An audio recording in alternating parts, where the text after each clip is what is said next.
semoga jamaah dompetnya sehat semua. Saya langsung amin ya Allah. Betul tadi banyak doanya sehat, walafiat, anak cucu keluarga sehat. Tapi pas dengar dompetnya sehat, langsung aminkan. Alhamdulillah. Semoga Allah dikabulkan. Amin ya Allah. Dan saya yakin insyaallah dompetnya sehat semua. Intinya alhamdulillah. Senyum ya kan? Ya, tapi nggak tahu keluar dari masjid masih senyum atau tidak. Insya Allah. Semoga Allah Subhanahu wa taala senantiasa berikan kita sehat wal afiat. Seluruh keluarga kita, anak keturunan, cucu-cucu kita diberikan nikmat sehat oleh Allah.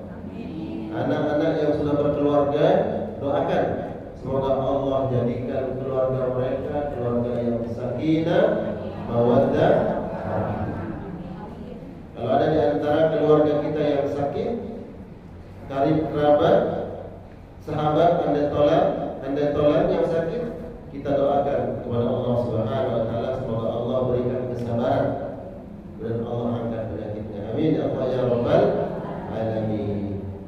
Kemudian saya ingin doakan secara khusus di jamaah yang hadir pada pagi hari ini di majelis ta'lim kita yang sudah berziarah ke Baitullah Makkah Al-Mukarramah dan sudah berziarah ke Masjidnya Rasulullah sallallahu alaihi wasallam dan berziarah kepada Nabi Muhammad sallallahu alaihi wasallam. Semoga Allah mudahkan balik lagi ke sana. Amin. Yang belum dipanggil oleh Allah untuk berziarah kedua tanah suci, berziarah ke Rasulullah sallallahu alaihi wasallam. Semoga Allah mudahkan, Allah izinkan, Allah panggil. Amin. Amin ya Allah ya rabbal alamin. Insyaallah. Tapi yang belum ke sana berusaha nabung. Ya, semoga Allah panggil ke Baitullah. Amin ya Allah ya rabbal alamin. Kita bersyukur kepada Allah Subhanahu wa taala di pagi hari ini Allah pertemukan kita di majelis yang mulia. Majelis yang insyaallah nama-nama kita diabsen oleh Allah satu persatu. Ya, dari ujung ya baris terdepan ini baru pertama disebut namanya oleh Allah. Apa sebab? Karena dia duluan datang. Terus ke belakang diabsen satu persatu nama kita diabsen oleh Allah di hadapan malaikat. Itu menunjukkan agar kita dikenal oleh malaikat-malaikat Allah Subhanahu wa ta'ala. Setiap kita hadir di majelis ini, nama kita sudah dikenal oleh malaikat. Kemudian ketika Allah takdirkan nanti, Allah mengambil ruh kita, mencabut nyawa kita, dan dibawa oleh malaikat yang sudah mengenal kita itu. Oh, ini adalah ruhnya si fulanah, ruhnya ibu ini yang senantiasa disebut namanya oleh Allah di hadapan kami. Kira-kira malaikat kalau sudah kenal kita baik, kira-kira mau nyakitin kita kan? Berbeda dengan orang yang tidak dikenal oleh malaikat. Ini siapa ini? Dibawa oleh malaikat, tidak pernah disebut namanya oleh Allah di hadapan malaikat, sehingga tidak dikenal oleh malaikat. Orang itu kalau kita nggak kenal, iya. Kalau kita nggak kenal tiba-tiba minta bantuan, kita masih pikir-pikir kan? Minta bantuan, kita tolong ya. Ibu Mani sehat, alhamdulillah. Baru ketemu kita ya. Alhamdulillah. Bapak muda ya Pak Ustaz. Bapak muda ya. Oh gitu. Amin ya Allah ya rabbal alamin. Jadi mereka yang tidak pernah disebut namanya oleh malaikat Allah Subhanahu wa taala dan tidak disebut oleh Allah nama mereka di hadapan malaikat, ketika nanti ruh ini keluar dari jasad, dipanggil oleh Allah Subhanahu wa taala, kemudian dibawa oleh malaikat ini siapa ini? Kita tidak kenal ruh ini siapa. Kemudian yang membawanya mengatakan ini adalah ruhnya si fulanah, ibu ini. Anaknya siapa? Ditanya dulu anak, ibunya ini. Oh, dulu namanya tidak pernah disebut oleh Allah Subhanahu wa taala.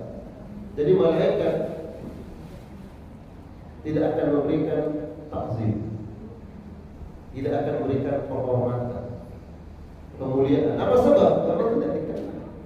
Berbeda insya Allah dengan jamaah yang hadir pada pagi hari ini, yang setiap kajian hadir dan disebut namanya oleh malaikat, disebut namanya oleh Allah, maka malaikat-malaikat mengenal kita semua. Amin. Ya Rabbal Alamin.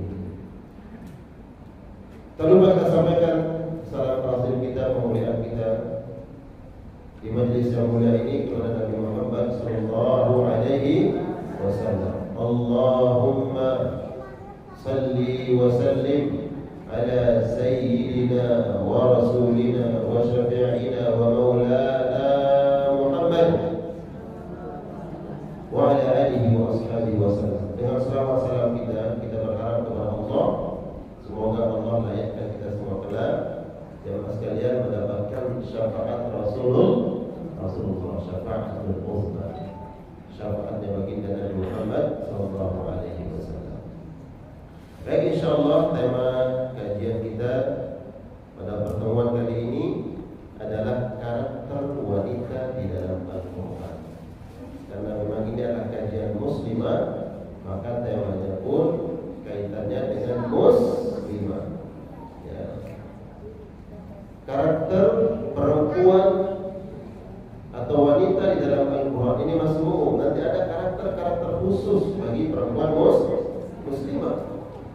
Ya, ini secara umum karakter wanita. Karena nanti ada wanita yang taat kepada Allah, ada wanita yang justru ingkar kepada Allah. Ini ada dua buku, ya, dua sifat, dua karakter yang Allah sebutkan di dalam Al-Quran. Sebagaimana juga Allah menyebutkan tentang karakter-karakter laki-laki di dalam Al-Quran, baik karakter yang mulia ataupun karakter yang buruk. Nah, insyaallah pada pagi hari ini kita akan coba melihat apa saja dan bagaimana saja karakter wanita di dalam Al-Quran. Yang pertama, silakan dicatat. Karakter wanita yang Allah abadikan di dalam Al-Quran. Pertama, wanita yang memiliki karakter as-sabat, ya, as-sabat alal iman, perempuan yang teguh, ya, kokoh dan memiliki prinsip yang kuat terhadap memegang keimanannya. Karakter pertama perempuan di dalam Al-Quran adalah perempuan yang kokoh, teguh, kuat, memegang prinsip keimanannya.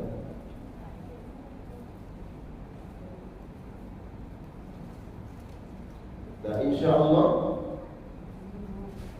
kita akan belajar dan menteladani perempuan yang Allah sebut di dalam Al-Quran ini, yang memiliki keteguhan iman, ya, prinsip yang kuat dan kokoh dalam memegang keimanannya.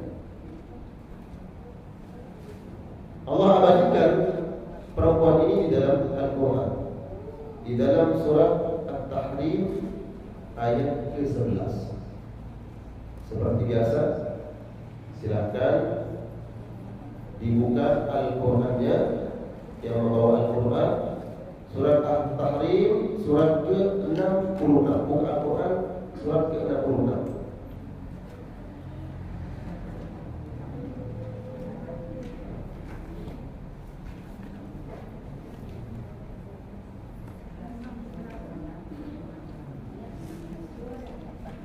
Ayat ke-11. At-Tahrim ayat ke-11.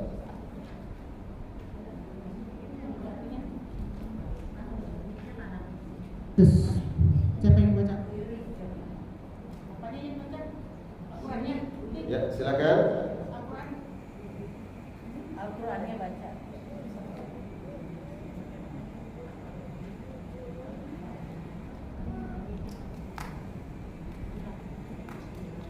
Kan ada yang baca Al-Quran mana? Bu Isni coba. Silakan. Yang lain mendengarkan dengan khusyuk. A'udzubillahi minasyaitonirrajim. Bismillahirrahmanirrahim.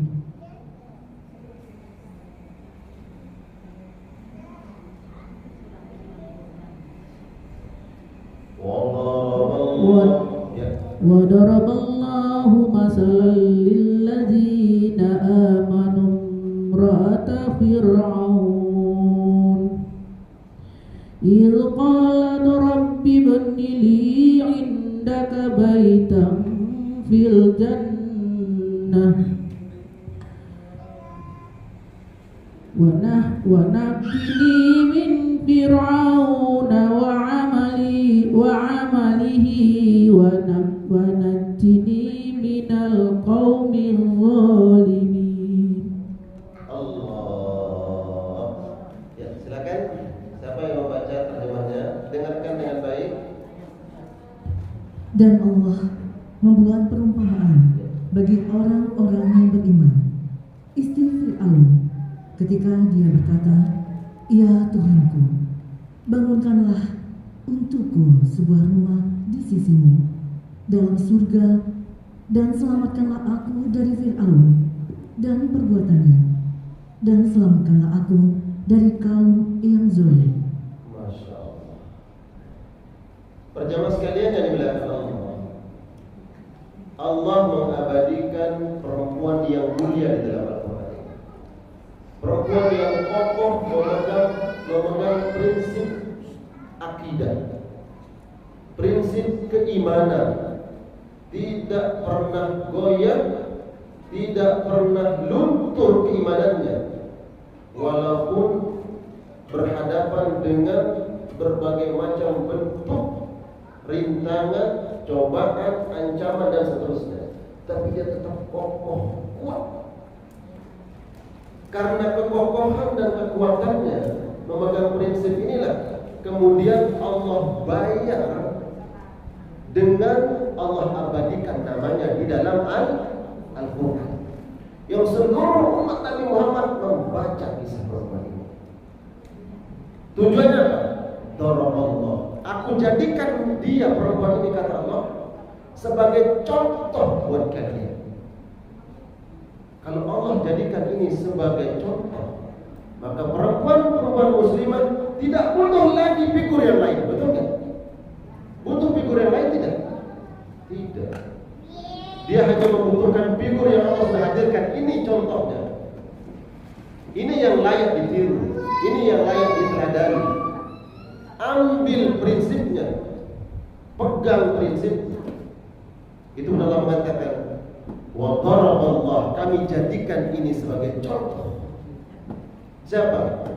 Imra'at Fir'aun, istri manusia yang paling kejam di dalam Al-Quran, yang paling sadis, baik dalam berbuat kezaliman terhadap sesama manusia ataupun berbuat zalim kepada Allah. Jadi dua nih, dia zalim kepada Allah, mengaku ana rabbukumul a'la, saya ini Tuhan, kata Firaun. Kemudian zalim kepada rakyatnya, dia bunuh ya perempuan-perempuan, dia bunuh. Ya, dia mau apa? Melahirkan. Dia bunuh anak-anak yang baru lahir. Ada perempuan yang hamil dibunuh. Kenapa? Khawatir nanti melahirkan. Kalau dia sudah melahirkan, dibiarkan hidup, anaknya dibunuh. Kezaliman. Ini laki-laki ini punya istri bernama Asia. Ketika Fir'aun mengumpulkan tukang-tukang sihirnya untuk menghadapi mukjizatnya Nabi Musa, mulai Fir'aun mengumpulkan tukang sihirnya, mengumpulkan mereka di tempat yang terbuka, disaksikan seluruh rakyatnya. Kemudian tukang-tukang sihir memperlihatkan sihir mereka, dan Musa alaihissalam diperintahkan oleh Allah untuk melempar tongkatnya. Maka tongkat Nabi Musa berubah jadi ular dan memakan seluruh ular-ular jelmaan tukang-tukang sihir Fir'aun. Apa yang terjadi? Melihat mukjizat tersebut, seluruh penyihir Fir'aun beriman kepada Allah. Allah. Disaksikanlah peristiwa itu oleh istrinya siapa? Fir'aun. Disaksikan oleh istrinya Fir'aun. Setelah dia menyaksikan itu dan melihat tukang-tukang sihir Fir'aun beriman kepada Allah dan mereka dibunuh, Asia khawatir, takut akan keselamatannya. Dia beriman kepada Allah tapi masih menyembunyikan keimanannya. Tapi begitulah Allah ingin menguji sebuah kesungguh-sungguhan, menguji kebenaran iman kepada Allah Subhanahu wa taala. Dengan rekayasa Allah Subhanahu wa taala, Fir'aun tahu Asia beriman kepada Allah Subhanahu wa taala. Kemudian diberikan dua pilihan. Ya. Asia diberikan dua pilihan. Kau mengikuti ajaran Nabi Musa atau dibunuh. Apa yang dipilih oleh Asia? Apa yang dia pilih? Dia memilih beriman kepada Allah Subhanahu wa taala, kokoh memegang keimanannya. Ini perempuan yang layak untuk kita tiru, kita jadikan sebuah teladan.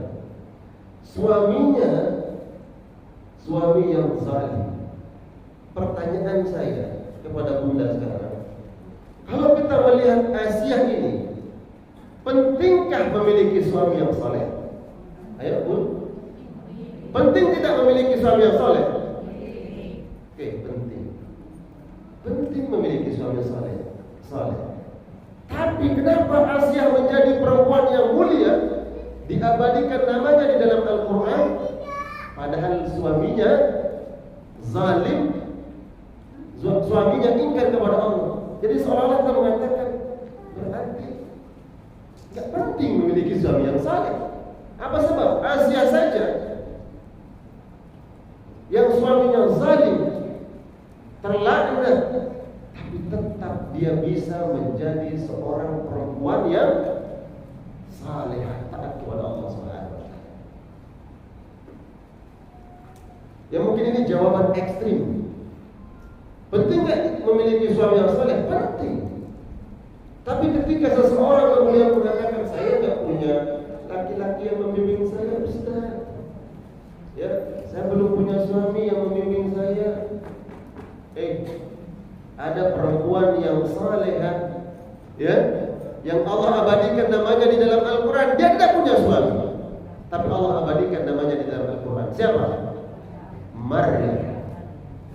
Berarti nggak penting-penting banget dong laki-laki saleh itu. Nggak penting-penting banget. Apa? Saya bisa jadi Maryam dengan kesalehan saya, gitu. Saya jadi perempuan yang taat kepada Allah, sebagaimana Maryam nggak punya suami. Jadi ketika kita mengatakan saya belum istiqamah Ustaz untuk memakai hijab, untuk melaksanakan perintah agama, apa sebab? Karena saya belum punya iman, saya belum punya suami. Lihat Al-Quran. Bahkan di dalam Al-Quran ada perempuan yang suaminya zalim pun tetap mampu menjadi perempuan yang Allah abadikan namanya di dalam Al-Quran. Siapa? Asia. Masya Allah. Ketika diberikan pilihan oleh Fir'aun, karena di Asia ini Bunda, istri Fir'aun yang paling dicintai, yang paling disayangi oleh Fir'aun dari Asia. Ya, saya nggak tahu jumlah istri Fir'aun berapa. Bayangkan, Fir'aun zalim. Kira-kira istrinya berapa? Ada yang tahu istri Fir'aun? Lebih kali. Ya, namanya Fir'aun, dia berkuasa. Jangankan mohon maaf mengumpulkan perempuan-perempuan yang dia inginkan, kepada Allah pun dia berbuat zalim. Mana nggak mengenal agama? Ya, yang dia tahu adalah dia raja dan saya berhak melakukan apa saja yang saya inginkan. Itu yang saya tahu. Jadi bahasa raja itu kalau tidak dibimbing oleh agama, bahasa kezaliman. Di antara seluruh perempuan-perempuan yang ada di bawah kekuasaan Fir'aun, yang paling dia sayang, yang paling dia cinta itu bernama Asia. Buktinya apa? Inilah perempuan Fir'aun yang kemudian mampu melobi Fir'aun untuk tidak membunuh siapa? Nabi Musa alaihissalam. Kan dibunuh Nabi Musa di mana? Di sungai. Dan Fir'aun tak bunuh dia. Apa sebab? Dia kan lagi membunuh anak laki-laki yang mau lahir. Di saat itu kemudian dilahirkan Nabi Musa. Ibunya Nabi Musa takut, akhirnya apa? Dihanyutkan ini bayi di sungai sampai ke laut. Kemudian keluarga Fir'aun sedang healing gitu ya, beramai-ramai di pantai, mandi ketemu tuh, ini ada apa nih? Ada kunci, kunci apa? Hah? Keranjang. Oh, kunci tenggelam. Ada keranjang, bukan itu ternyata isi keranjang bayi. Bayi ini nggak nangis, cuma senyum aja. Ya nggak nangis. Bayi itu Nabi Musa. Melihat itu Fir'aun ingat. Kita sekarang sedang mencari anak-anak yang baru lahir itu dibunuh. Tapi lah kekuatan lobi perempuan. Masya Allah. Makanya hati-hati tuh. Ini saya jadi lagi nih. Hati-hati dengan perempuan. Ya, hati-hati. Kalau perempuan yang salehah seperti Asia, subhanallah, menghadirkan kebaikan yang tadinya akan dibunuh, kata Asia, jangan. Wahai Fir'aun, jangan bunuh. Wahai suamiku, jangan bunuh. Apa sebab? Kita angkat aja sebagai anak angkat lulu Fir'aun. Apa sebab? Karena ini memang istri yang paling dia cintai, yang paling dia sayangi. Itu kemudian bunda, bentuklah bunda ini menjadi istri yang dicintai oleh suami, sehingga nanti apapun permintaan bunda dikabulkan oleh suami. Kayak itu aja. Laki-laki itu nggak punya kekuatan terhadap istrimu. Ya bunda ya.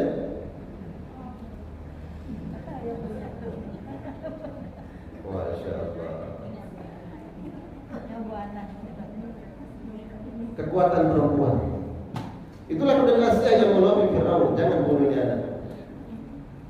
Tumbuh besar Nabi Musa, kemudian dia juga Nabi Musa yang sudah menggulingkan kekuasaan Fir'aun. Beriman Asia kepada Nabi Musa, diberikan pilihan, kau beriman kepada Musa, kepada Rabbnya Musa, atau membunuh. Allah abadikan namanya dalam Al-Quran dan mengatakan apa? Wa najjini min Fir'aun, ya Allah selamatkan aku dari suamiku ini. Ya, min Fir'aun suamiku.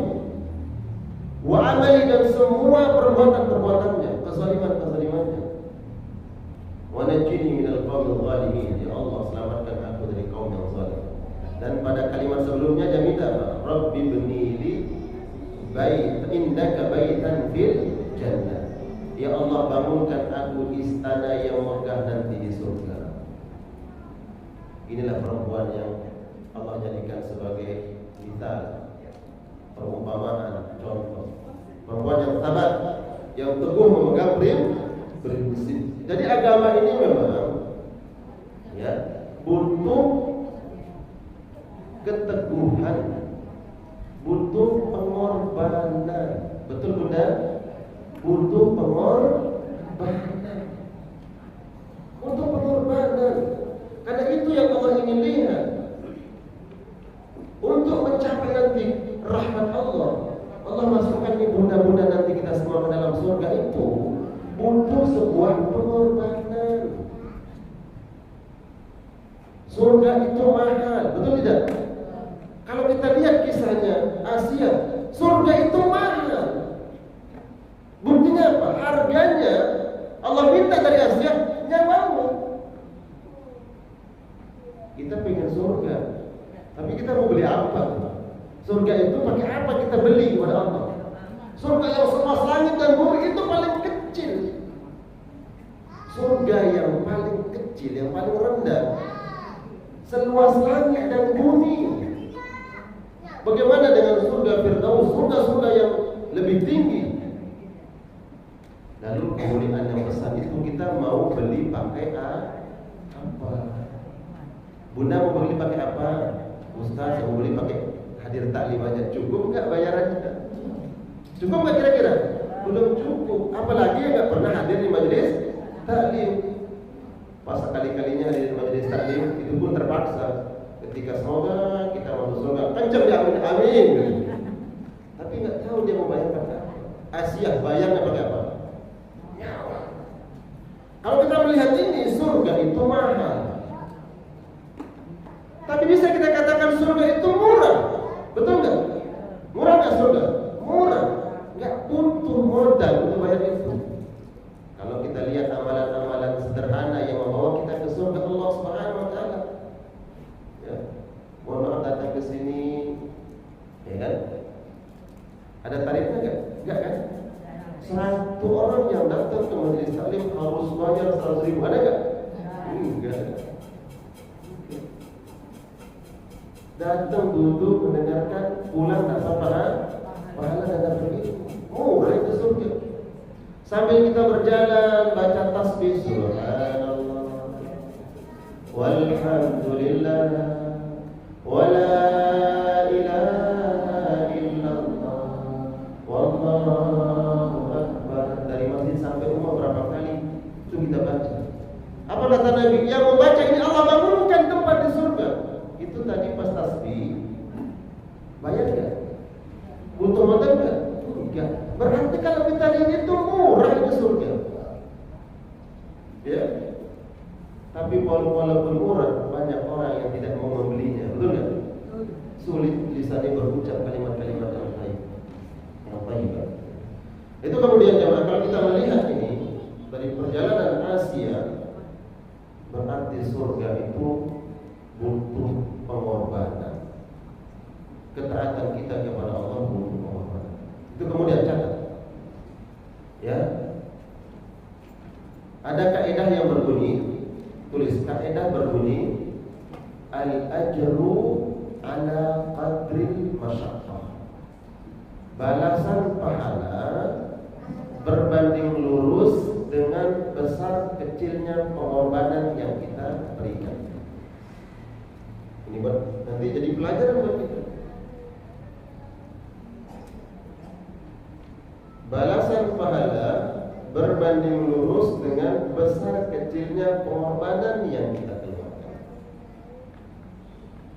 Dalam bahasa Arabnya berbunyi al-qadru al-ajru ala qadril masyaqqah. Artinya makin besar pengorbanan yang kita berikan, maka semakin besar balasan pahala yang Allah berikan. Untuk apa kita tahu ini kaidahnya, Bunda sekalian? Agar kita tidak lemah. Karena ketika kita dihadapkan oleh Allah Subhanahu wa taala berupa ujian, sebagaimana Aisyah ini dihadapkan oleh Allah ujian, kita kemudian merasa berat. Ya Allah, makin berat ini ujian. Makin besar rintangannya. Biasanya kita naik sebuah tempat, makin kita merasa lelah, berat, kita akan mengalah. Kita akan mengambil keputusan udah dia enggak usah. Akhirnya dia turun. Enggak sampai dia ke puncak.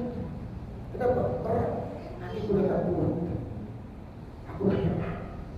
Akhirnya ambil keputusan turun, enggak sampai ke puncak. Padahal jamaah sekalian yang dimuliakan Allah, makin berat kita merasakan sesuatu itu menunjukkan bahwa sebenarnya puncak ini udah sebentar lagi sampai. Ya, makin berat kita rasakan ini Allah itu menunjukkan sebentar lagi loh. Jadi jangan lupa, udah berjuang, bertahan, kuatkan kesabaran, sebentar lagi kau akan sampai. Karena apa? Karena besarnya nanti sesuatu yang kita dapatkan itu Allah akan ukur seberapa besar dan berapa pengorbanan yang kita rasakan. Ini kita sekarang para bunda, kalau kita merasakan ada ujian, baik ujian dari anak kita, keluarga, teman, pekerjaan dan seterusnya, berat, ingat kaidah ini, al-ajru ala qadril masyaqqah. Berarti makin berat yang saya rasakan ini menunjukkan Allah akan memberikan balasan pahala yang besar. Jadi gak usah lama. Bagi mereka yang tak diinginkan oleh Allah derajatnya ditinggikan, dimuliakan, diberikan pahala yang besar, sudah biasa saja. Dia nggak akan dipuji dengan apa. Dia nggak akan dipuji dengan kita menangis. Bagi mereka yang dipuji dengan sampai dia menangis hanya mengeluh kepada Allah, ini menunjukkan bahwa Allah akan berikan balasan pahala yang besar. Nah, ini yang kita dapat pelajaran dari keteguhan Asia. Dia teguh memegang prinsipnya sampai dia mengorbankan nyawanya. Maka Allah katakan di dalam Al-Quran, mengabadikan ucapannya bahwa Allah mengabulkan permintaannya. Ya Allah, bangunkan untukku di sisimu surga yang bangunan yang megah di surga. Allah sudah janjikan Asia menjadi ahlul jannah, penghuni surga atas pengorbanannya. Ya.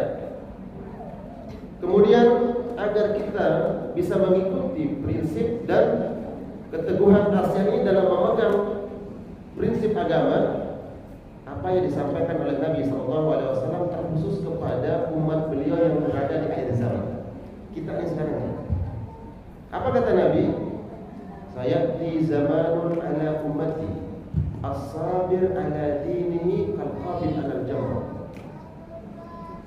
Nanti akan datang suatu masa kepada umatku, mereka-mereka yang teguh memegang prinsip agama seperti memegang bara api. Ini saya contohkan.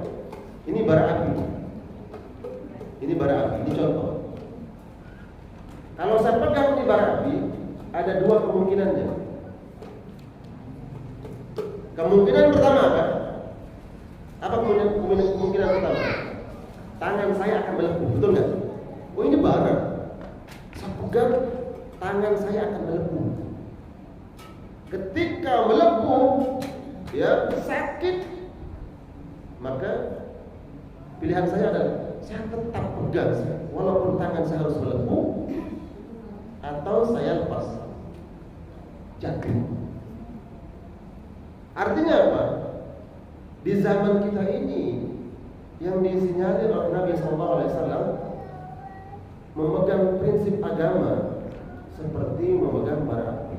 Kalau kita istiqomah itu berat rasanya, rasa berat. Dikatakan nanti apa? Wah, bundanya so alim, betul nggak? Rajin banget. Terus apa lagi? Ya, pokoknya yang buruk-buruk kadang gitu diberikan stempel keburukan kepada kita. Itu kemudian harus sabar. Kalau kita mengikuti arus, apa yang terjadi? Lepas dia agama akan hilang. Maka yang dituntut adalah kesabaran, as-sabr. Nah, ini pelajaran yang kita ambil dari perjalanan hidup Asia. Ya. As-sabat, ya. Teguh memegang prinsip. Coba sekarang saya minta nih kepada Bunda, coba sebutkan satu saja contoh kita memegang prinsip dalam beragama. Ya. Saya minta 3 orang menyebut satu contoh memegang prinsip dalam beragama. Ayo. Apa kira-kira? Nah, mikrofon mana mikrofon? Contohnya apa kira-kira? Orang yang berpegang teguh terhadap prinsip. Baik, pertama dalam berpakaian, ya kan? Dalam berpakaian harus tetap berprinsip bagaimana kita menjaga hijab. Karena ada orang, mohon maaf, kalau dia kondangan pakai hijab, tapi kalau lagi ke mall, kalau lagi shopping, pas ketemu ada ustaz kabur dia. Itu sebenarnya ya, saya pernah itu nggak paham dulu. Kalau dia kondangan pakai hijab, tapi pas shopping ke mall nggak pakai hijab, ini contoh ya kan? Contoh. Tetaplah pegang prinsip bahwa ya kita mau kondangan, mau kemana saja ya tetap pakai hijab. Itulah perempuan muslimah. Ya, Karena mengamalkan agama itu bukan semau kita, betul nggak? Semaunya saya bukan. Ada orang mengamalkan agama ini semaunya. Kalau saya pakai ke kondangan, ya mau saya pakai jilbab pakai. Kalau lagi ke tempat lain hiburan, ya maunya saya dong, nggak pakai. Mengamalkan agama bukan semau kita, tapi mengikuti agama. Contoh berpakaian, satu. Apalagi yang kedua? Hah? Gimana? Mendirikan? Masya Allah, baik. Mendirikan sholat dimanapun berada, dalam event apapun tetap sholat. Ada orang yang ketika, mohon maaf, karena hajatan, kemudian tadi ada sholat. Ya, kita lagi pesta nih, nggak usah sholat deh, nanti aja dikodok. Boleh nggak? Ayo, boleh nggak? Nggak boleh. Hah? Boleh nggak? Nggak boleh. Ya, nggak boleh. Kita mendahulukan Allah atau mendahulukan pesta kita itu? Yang wajib sholat. Ini kan megang prinsip kan? Mohon maaf, mungkin yaudah ntar aja deh pas akhir waktu. Akhirnya dia undur waktunya. Oke, tetap dia laksanakan sholat. Hanya saja dia melalaikan. Tapi ada orang yang gara-gara pesta kemudian meninggalkan sholat. Na'udzubillah, tsumma na'udzubillah. Perjalanan, ya. Ada nih sekelompok pengajian, ada sekelompok organisasi. Dia melakukan rihlah, tamasya ke suatu tempat. Dihitunglah jaraknya. Jarak dari berangkatnya sampai ke tujuannya belum mencukupi kriteria untuk menjamak dan mengqasar salat. Berarti setiap waktu salat wajib salat. Tapi yang lainnya di perjalanan karena asik di bis itu karaokean, dangdutan, udah masuk sholat, udah ntar aja, lo alim banget sih. Ya, ini contoh, ya ini contoh. Tapi di sini nggak ada, di sini mah nggak ada, ya bunda ya, bunda Nur, nggak ada. Karena kalau ada langsung diingat, beliau itu subhanallah tuh. Ketua, sholat, langsung diingatin sama beliau. Ya, kalau ada yang lain, sholat, malah bukan karena Allahumma salli, ya kan? Kalau enggak jadi connect dia. Dari penumpang, ya kan? Ini contoh, harus tetap memegang prinsip beragama. Jangan karena suatu acara, ya, momentum tertentu kan kita tinggalkan. Itu kedua, berpakaian, tetap sholat dimanapun, ya. Yang ketiga, yang terakhir, ayo contoh lagi, yang terakhir. Berpakaian dan sholat tadi. Yang terakhir, ini berinteraktif kan? Masya Allah. Udah silakan. Contohnya apa kira-kira? Masya Allah. Ayo contohnya apa? Perbuatan ya. Perbuatan. Ya, jadi sikap. Sikap kita tetap mengikuti tuntunan agama. Ya, dimanapun kita berada, bersama siapapun tetap sikap baik. Sikap contoh antara laki-laki dan perempuan. Bagaimana dia bersikap, ya kan? Ini enggak karena terlalu akrab. Teman SD-nya dulu, pas reunian ada istrinya, lo bang dulu apa kabar? Dia pelukan Ini kan sikap ya bunda ya. Karena merasa akrab dengan teman SD-nya, SMP-nya, dia lupa. Ya artinya apa? Ininya cemburu. Nah, merah aja tuh muka. Gitu.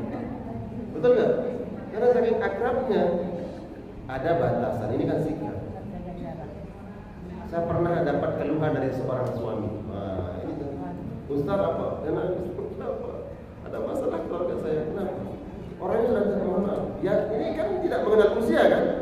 Hampir 60 tahun ini bapak. Begitu juga istrinya apa? Pada minggu yang lalu istri saya izinkan untuk reunian teman-teman SMA-nya dulu. Apa yang terjadi? Terjadilah apa yang terjadi. terjadilah apa yang terjadi. Hati-hati reunian, reuni, hati-hati. Karena itu tidak mengenal usia. Cinta itu bisa bersemi kembali, walaupun itu bunga itu sudah menghapus layu, dia bersemi kembali. Kenapa? Dia langsung mengembalikan memorinya itu zaman SMA-nya dulu. CLBK Ustaz. Banyak Pak Ustaz. Banyak. Di luar sana ya? Iya. Kejadian ada suami teman saya datang ke rumah saya nyariin istrinya. Ada kejadian, ini real terjadi. Tapi benar bergaul. Contoh. Jadi contoh bergaul, jaga pergaulan. Ya ada batasannya. Seakrab-akrabnya kita dengan lawan jenis ya ada batasannya.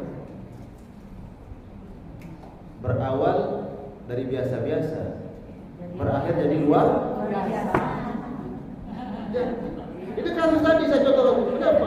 Saya izinkan istri saya reunian dengan teman SMA-nya, udah hampir 60 tahun. Apa yang terjadi? Terjadi yang ditakutkan oleh suami itu. Pergaulan, betul. Jadi memegang prinsip, ya. Kalau dia tiba-tiba mungkin teman kita itu tidak mengenal agama karena bersahabat, jangan. Kita yang mundur di sana. Ya, nggak boleh. Lo alim banget, ya nggak apa-apa. Memang terus itu kan memegang agama, memegang prinsip seperti memegang kayu bakar, memegang bara api. Bara dipegang, tangan terbakar. Kita dianggap alim dan sebagainya. Tapi kalau kita kemudian menganggap itu biasa, agama kita lepas, agama akan hilang. Ya, pegang prinsip. Yang kedua, karakter wanita di dalam Al-Quran. Ya. Yang kedua adalah Al-Afifah. Afifah artinya perempuan yang teguh menjaga kehormatannya. Yang Afifah, perempuan yang teguh menjaga kehormatannya. Mungkin salah satunya contoh tadi yang disampaikan oleh Bunda tadi tentang pergaulan. Baca di dalam Al-Quran surat Maryam. Surat Maryam surat ke-19 ayat 20. Silakan.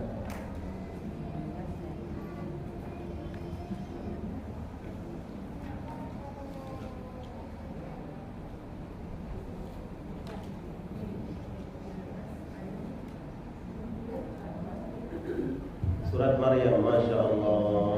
A'udzubillahi minasyaitonirrajim. Bismillahirrahmanirrahim. Qalat anna yakunu li ghulamun wa lam yamsasni basharun wa lam aku baghiya.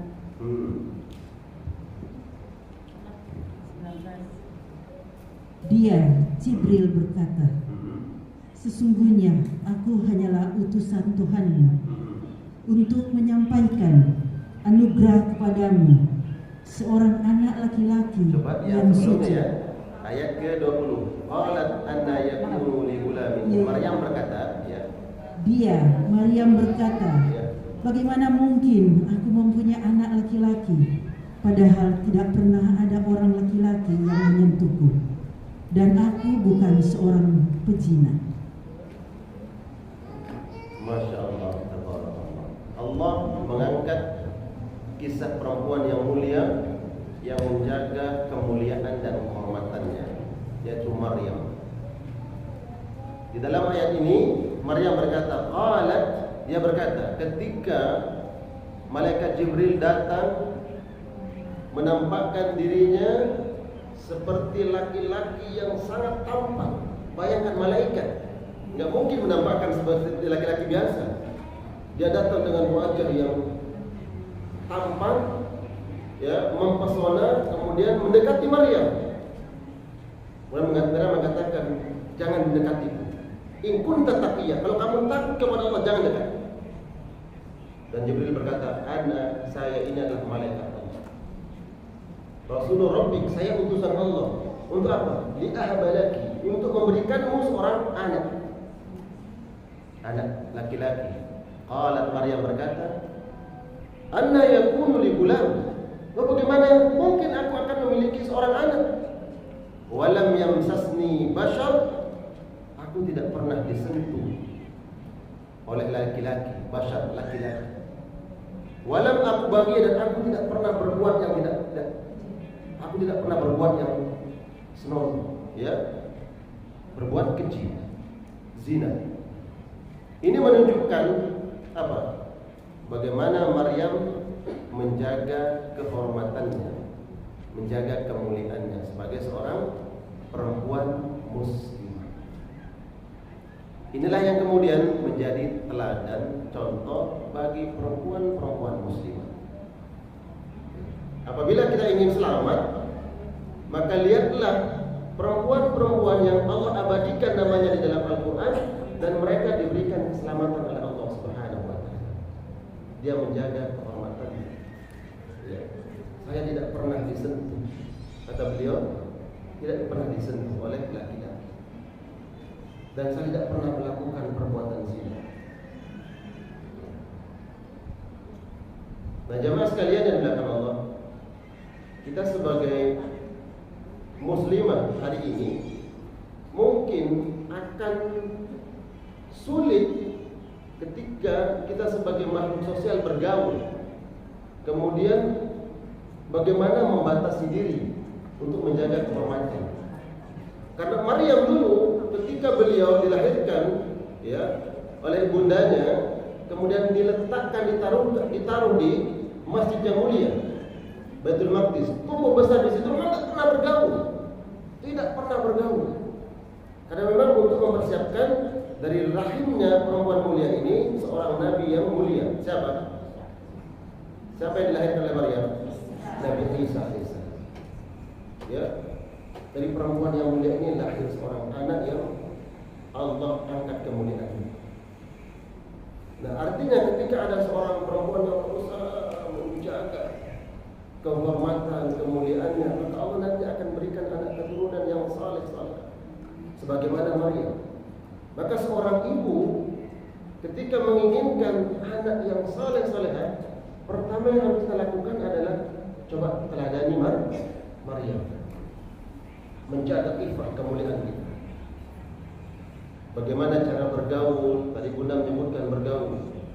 Karena seluruh, ya, kalau kita melihat syariat Islam, seluruh apa yang melekat pada perempuan sangat diberikan batasannya oleh agama. Contoh, pakaian. Ya, pakaian disebutkan di dalam Al-Quran ketika Allah memerintahkan kepada Nabi, "Qul li azwajika wa banatika wa nisa'il mu'minin yudnina 'alaihinna min jalabibihin."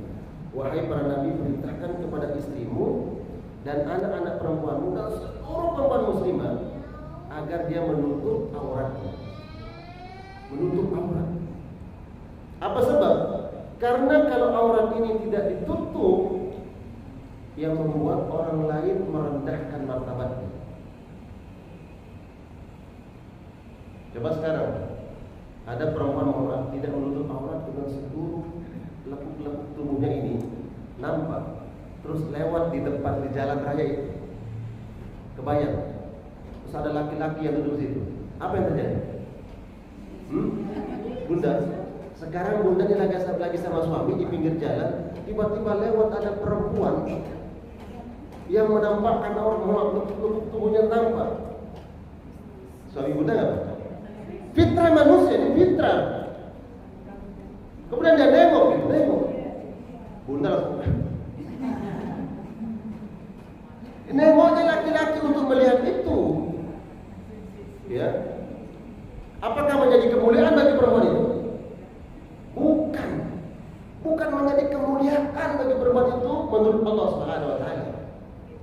Tapi bagi dia dorongan hawa nafsu, keinginan untuk merasa menarik buat orang lain. Karena dorongan hawa nafsu, dorongan setan, mungkin dia akan bangga, betul kan?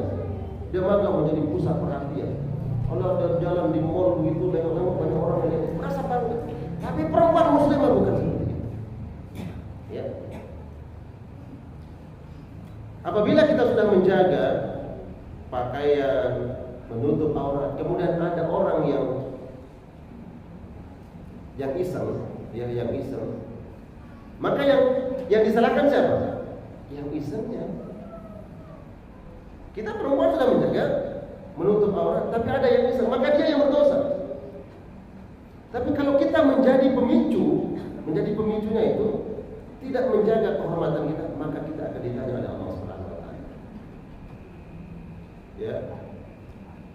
Apalagi di era kita sekarang ini, jemaah. Tugas guru, tugas ustaz adalah memberikan nasihat. Saling menasihati dalam kebenaran, dalam kebaikan. Di era sekarang ini banyak media sosial. Ada IG, apalagi? Ada TikTok, apalagi? WA, apalagi? Facebook, apalagi? Instagram, banyak. Ya, banyak. Boleh nggak kita gunakan media sosial ini? Boleh. Ustaz pakai nggak IG? Pakai. Tapi nggak tahu ada follow belum IG-nya Ustaz ini. Kalau kita berteman di jadi berbagi ilmu di situ. IG. Kemudian TikTok, ini selagi pakai TikTok juga. Ada sebagai media dakwah. Tapi hati-hati. Karena dia akan datang nanti di akhirat. Sebagaimana jejak, ya, bekas langkah kaki kita berangkat dari rumah ke masjid ini juga nanti akan datang di akhirat menjadi saksi. Begitu juga apa yang pernah kita share di sini akan menjadi saksi di hadapan Allah Subhanahu wa taala. Kalau yang kita share itulah tilawah bacaan Al-Qur'an dan didengar oleh orang lain, mendapat pahala, kita dapat pahala. Nasihat-nasihat pengajian, nasihat-nasihat ilmu kita share di media sosial kita, mendapat kebaikan. Tapi mohon maaf, ada orang yang kemudian tidak menutup aurat dengan benar. Mohon maaf, yang dia banggakan apa yang menonjol pada dirinya. Mohon maaf bunda, mohon maaf. Apa yang menonjol bagi perempuan? Mohon maaf, iya, apa yang Allah berikan. Sengaja itu di-share untuk apa? Untuk menjadi bahan perhatian. Hati-hati. Saya gunakan media sosial, saya gunakan TikTok, saya gunakan untuk apa? Setiap pagi saya share dakwah saya, setiap pagi, embun pagi saya share. Tapi kalau yang kita share itu adalah tadi merendahkan dalam pandangan agama, merendahkan martabat kita, tidak menjaga iffah kita, kemuliaan kita, kelak akan menjadi saksi di hadapan Allah Subhanahu wa taala. Perempuan muslimah selalu iffah, menjaga kemuliaan. Bukan berarti Islam mengekang, ya, membatasi pergaulan perempuan, tidak. Allah berikan kebebasan. Man 'amila shalihan, barang siapa yang melakukan amal kebaikan, wa huwa mu'min, beriman kepada Allah, mananya baik laki-laki ataupun perempuan, diberikan ruang yang sama untuk melakukan kebaikan. Ya. Bergaul, silakan bergaul. Bahkan di zaman Nabi SAW ada perempuan-perempuan yang ikut bersama Nabi perang. Ada enggak? Ikut bersama Nabi perang. Nabi perangkan senjata, dia ikut berperang. Dan dibolehkan oleh Nabi. Nabi mengatakan, jangan kalian wahai suami-suami melarang istri kalian untuk datang ke masjid. Dia ingin sholat berjamaah, diberikan kebebasan. Tapi ketika perempuan itu keluar dari syariat agama, maka disitulah kemudian diingatkan, diberikan batasan, ya, diberikan batasan. Ini perempuan yang iffah, menjaga kemuliaan. Maryam tidak menjadikan beliau dirinya menjadi penyebab orang lain mendapat maksiat. Bayangkan Ibunda, kalau ada perempuan nge-share, ya, di media sosial yang tadi tuh yang saya sebut, ya, keistimewaan, kelebihan perempuan yang Allah berikan, kemudian dinikmati oleh laki-laki yang kita nggak kenal, nggak tahu, kira-kira berdosa atau tidak? Berdosa atau tidak? Berdosa. Berdosa nggak boleh kalau saya sendiri. Boleh. Kita makhluk sosial kok. Kita nggak dibatasi sosial, boleh. Kita ingin berteman, boleh. Tapi hati-hati. Ya, hati-hati. Kita harus pilih-pilih apa yang kita share. Ya, kita lagi ngobrol sama teman, selfie, boleh nggak? Boleh, apa nggak boleh? Ya, boleh. Sebagaimana laki-laki juga dia bersosialisasi. Islam tidak mengekang hal ini. Tapi bagaimana kemudian kita menjaga? Jangan sampai apa yang di-share oleh perempuan-perempuan yang membuat orang lain kemudian, mohon maaf, membangkitkan syahwat. Makanya kemudian Ali bin Abi Thalib pernah dinasihati oleh Nabi SAW. Ya Ali, fa inna nazratakal ula walaika la salakal akhir. Kalau tiba-tiba kau melihat sesuatu yang menarik perhatianmu, membangkitkan syahwat, kata Nabi, maka apa yang kau lihat pertama itu bagianmu. Tapi kalau kamu lihat terus, maka itu menjadi dosa. Dosa bagi yang melihat, dosa menjadi juga mendapatkan dosa orang yang menjadi penyebab. Apakah tidak menjaga? Nah, ini penting, ya. Sebagai perempuan muslimah harus kita menjaga. Alhamdulillah, kalau saya lihat di jamaah-jamaah yang berteman dengan saya di Facebook, di IG, ya, Instagram, kemudian di TikTok, alhamdulillah yang di-share adalah pengajian, ngumpul-ngumpul. Untuk apa? Ini loh kita punya kelompok yang baik, yang mau gabung silahkan. Jangan hanya di rumah saja. Ini kita punya kelompok pengajian. Pengajian ini bukan ngumpulnya di masjid doang. Kadang-kadang ngumpulnya di restoran, betul nggak? Lagi makan-makan, di makan-makan ada ustazah di situ nasihat. Bagus nggak? Ya, bagus nggak? Bagus boleh. Ya, sebagai motivasi buat orang lain. Jadi yang kedua, ya, karakter yang kedua adalah afifah, menjaga kehormatan. Ya. Kemudian yang ketiga, karakter yang ketiga. Ini dua adalah karakter yang mulia. Sekarang kita coba lihat karakter yang buruk. Ya, karakter yang buruk adalah perempuan yang suka mengadu domba. Ada domba di rumah bunda, suka diadu ada. Makanya sayang tuh kalau ada orang yang mau diadu domba, kayak domba aja tuh. Nah, jadi bunda jangan mau diadu domba. Karena ada orang yang niatnya buruk mengadu domba itu nanti ada. Sejarah itu akan terulang kembali. Coba lihat, ya. Baca di dalam surat Al-Lahab, ya, surat Al-Lahab. Ayat siapa yang baca surat Al-Lahab? Tabbat yada Abi Lahabin wa tabb. Terus ma aghna anhu maluhu wa ma kasab. Terus sayasla naran dzat lahab wa imra'atuhu hammalatal hatab fi jidha hablum min masad. Ya, silakan baca terjemahnya. Artinya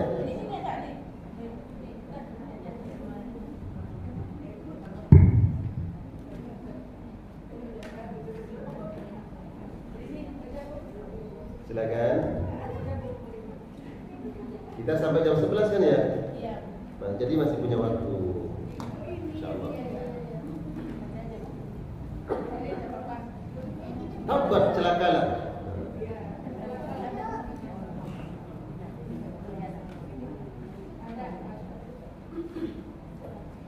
Bismillahirrahmanirrahim. Ya. Artinya, binasalah kedua tangan Abu Lahab dan benar-benar binasa dia. Tidaklah berguna baginya hartanya dan apa yang dia usahakan. Kelak dia akan masuk ke dalam api yang bergejolak, neraka, dan begitu pula istrinya, pembawa kayu bakar, penyebar fitnah. Di lehernya ada tali dan sabut yang dipintal. Masya Allah. Surat Al-Lahab. Ya. Wa imra'atuhu, istrinya Abu Lahab ini bernama Ummu Jamil. Ya. Ummu Jamil. istrinya Abu Lahab. Disebutkan namanya dalam kitab tafsir Ummu Jamil. Hammalatul hatab. Dia membawa kayu bakar. Ini isyarat dari Allah Subhanahu wa taala. Api itu karakternya panas. Karakternya membakar. Kemana dia bawa itu api kemudian dia sulut, ya, maka akan terbakar. Kemana dia pergi kemudian dia bawa api, dia sulut, akan terbakar. Ini tamtsil, perumpamaan perempuan yang suka mengadu domba. Mengadu domba. Dia datang ke orang yang dia sukai. Ini gimana caranya nih? Agar kedua-duanya nih terjadi pertikaian. Dia datang kepada si fulan, perempuan yang satu. Kamu tahu nggak? Kemarin itu ibu itu ngomongnya di tempat ramai lagi gini. Besok ketemu lagi yang orang lain. Dia sampaikan kemarin ibu ngomong. Apa yang terjadi? Maka kedua orang ini kemudian saling membenci, mengadu domba. Ini Allah abadikan contohnya dalam Al-Quran. Ada tidak kira-kira perempuan seperti itu di zaman sekarang? Banyak. Banyak. Tapi banyaknya di luar sana. Kalau di sini nggak ada. Nggak ada sejak kapan? Sejak hari ini. Sebelumnya saya nggak tahu. Sejak hari ini insya Allah ya, kita berkomitmen. Perempuan yang Allah katakan celaka dan celaka, dia bersama suaminya memiliki karakter suka mengadu domba, menyebut keburukan orang lain, kemudian dia apa? Dia sampaikan dengan tujuan agar kedua orang ini saling membenci. Na'udzubillah. Ini sifat. Makanya kemudian Nabi menyebutkan dalam hadis beliau, la yadkhulul jannata an-namma. Orang yang punya karakter seperti ini sama sekali kata Nabi tidak akan pernah masuk surga. Na'udzubillah. Ketika Al-Quran menghadirkan contoh buruk ini, di balik itu kita mencari lawanannya. Lawanan daripada nama atau mengadu domba, lawanannya adalah orang yang suka memperbaiki hubungan orang lain. Nah, ini sifat muslimah. Kemudian dia boleh berbohong di sini. Contoh, si bunda ya A sedang ada masalah nih dengan bunda B, ya. Kemudian dia tahu ini lagi ada masalah nih. Tapi bagaimana caranya agar kemudian kedua sahabat ini agar baik dan rukun kembali? Hanya dia berbohong. Kemarin saya ketemu sama itu, dia ingin minta maaf kepada kamu.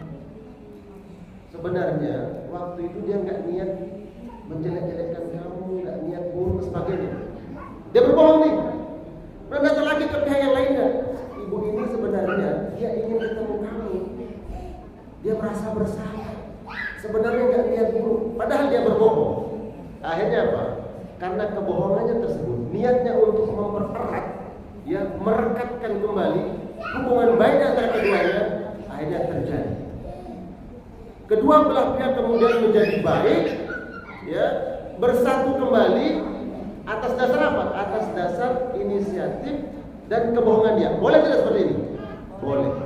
Inilah karakter muslimah, berbeda dengan Ummu Jamil di dalam Al-Quran. Justru yang tadinya orang sudah baik, udah rukun, bagaimana caranya agar bermusuhan. Ini karakter perempuan yang tercela. Ya. Apalagi kita hidup, mohon maaf nih, kalau kita hidup bertetangga, ya, bertetangga. Tidak sedikit di satu kampung kemudian banyak yang berantem, ya, banyak yang cekcok antara ibu ini dan ibu ini, berantem disebabkan ada pihak ketiga, ya. Nah, ini yang dicela, ya, di dalam agama, perempuan yang mengadu domba. Ada Kemudian disebutkan apa itu an-namimah atau mengadu domba? Naqlul kalam, ya. Naqlu kalamin nas ba'dihim ila ba'd ala jihatil ifsad bainahum. Ya. Yang dimaksud dengan namimah adalah ketika engkau membicarakan orang lain terhadap pihak lain, tujuannya adalah agar terjadi keburukan di antara keduanya. Ini disebut dengan namimah atau mengadu domba. Ya. Maka lawanannya boleh kita membicarakan orang lain, tujuannya agar keduanya menjadi rukun kembali atau bersahabat kembali, terjadi kebaikan, walaupun kita berbohong di situ, boleh tidak? Boleh. Ini berbohong yang boleh. Kemudian bicara yang benar sesuai dengan faktanya, benar ini faktanya. Tapi di balik fakta yang ingin kita sampaikan ada niat buruk, ada niat jahat. Enggak boleh kita sampaikan itu fakta. Kan benar begitu Ustaz adanya. Iya memang benar. Walaupun itu benar, faktanya begitu, enggak boleh kita sampaikan. Kenapa? Akan terjadi nanti permusuhan. Contoh saya bicara nih, Bunda bicara dengan orang lain, membicarakan. Benar dia bicara, tapi boleh nggak kemudian kita bawa informasi ini kepada orang tersebut? Boleh nggak? Enggak boleh, walaupun fakta terjadi bahwa si fulana orang tersebut membicarakan orang. Enggak boleh. Justru kita simpan, ya, jangan sampaikan. Apa yang terjadi kalau kita sampaikan? Oh, nanti dia akan benci. Dan ini biasanya jamaah sekalian akan terjadi kalau kita berada dalam amal jama'i. Apa itu amal jama'i? Kerja bareng, kerja kolektif, ibadah bersama-sama. Pengurus majelis taklim itu ada wakilnya, kemudian ada seksi dakwahnya atau divisi dakwah dan sebagainya. Nanti kemudian antara seksi dakwah dengan pengurus yang lain tidak sepaham, tidak sependapat. Kemudian ini kalau saya sampaikan nih kepada pengurus yang lain, ini akan terjadi masalah. Mungkin ibu ini akan benci dengan ibu. Boleh nggak kita sampaikan itu? Tolong dijaga.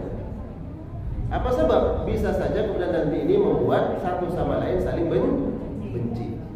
Itu kemudian diingatkan bahwa kalau kita kerja bareng, kerja kolektif, ibadah bersama itu, ujiannya adalah sabar. Ya. Karena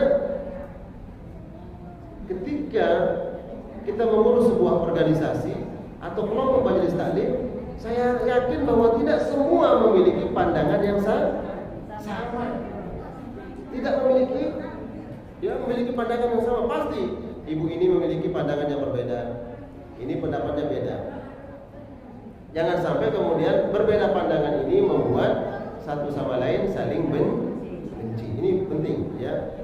Jangan suka mengadu domba dengan tujuan-tujuan yang dilarang dalam agama.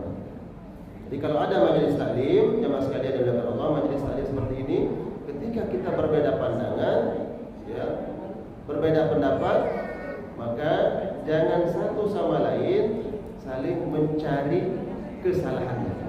Apalagi tujuannya untuk saling mengadu domba. Kemudian pengurus yang lama, biasanya nih, pengurus yang lama di majelis taklim dengan pengurus yang baru, selesai pengurus lama, kemudian pengurus yang baru datang, pengurus yang lama suka nggak mau datang. Ada nggak yang seperti itu? Apa sebab? Udah biar aja lah, jangan sendiri. Toh dulu kita waktu kita jadi pengurus, dia nggak mau datang, jangan aja.